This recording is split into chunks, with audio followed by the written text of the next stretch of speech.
The economic order that the Tang created was a response in many ways to the decline in the economy that had taken place during the period of division. It had become a barter economy. The farmers were tied to great estates and monasteries. The country was more or less living barely above the poverty line, except for the well-to-do. And the government needed revenue. How to get it? Well, building on the traditions that had been developed during the previous dynasties in the north, the Tang adopted a tax system called the equitable field system, in Chinese the Juntianfa. What was this? In principle, this was a contract between the farmers and the government. The government said, we will guarantee you a certain amount of land, enough land to support your family, and pay revenue to us. One might think of the tax as a kind of rent on the land the government distributes to people. But the tax obligation belongs to the household. So the government will say, we will give you up. I think the amount of land they're giving is actually quite large for traditional farming, around 23 acres at maximum. But it really depended on how productive the land was. More productive land, you could give less. Less productive land, you give more.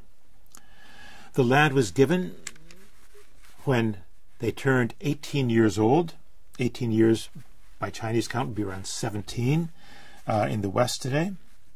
And it was returned at death, or some say that half of the land was returned at age 60, retirement age, so to speak, and the rest at death. And what did the farmer have to do for that land? Well, he had an annual responsibility to deliver 3 bushels of grain, 20 feet of textile, and this would have been ideally silk, and 30 days of labor. Now, 20 feet of silk is a lot of silk. Could have been linen in some places.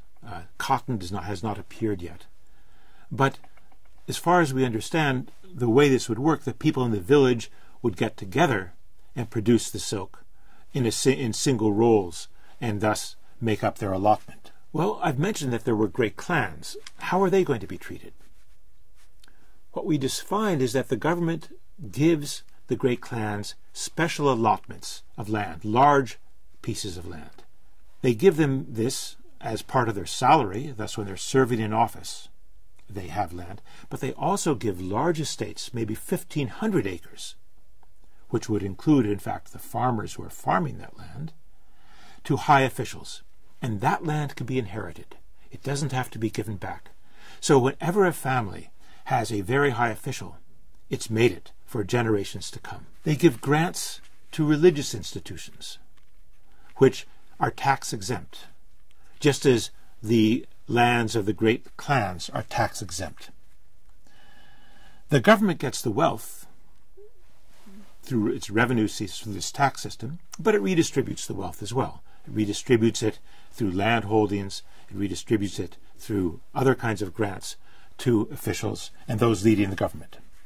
Another important part of the economic order was the successful linking of the southeast, this rich grain-growing, rice-growing region, with the capital in the northwest.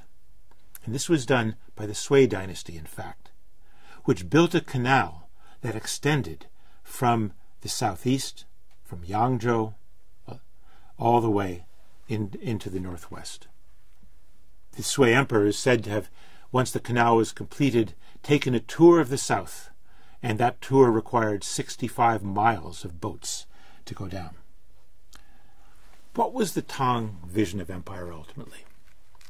It was a vision that had great clans at its peak as the social, political, cultural, and economic elite, where the surplus wealth went to the government, where there was distribution from the top down. It was, in fact, if I think I had to summarize this, the Tang model, the Tang ideal, was a unified hierarchy from the top down of power, status, culture, and wealth.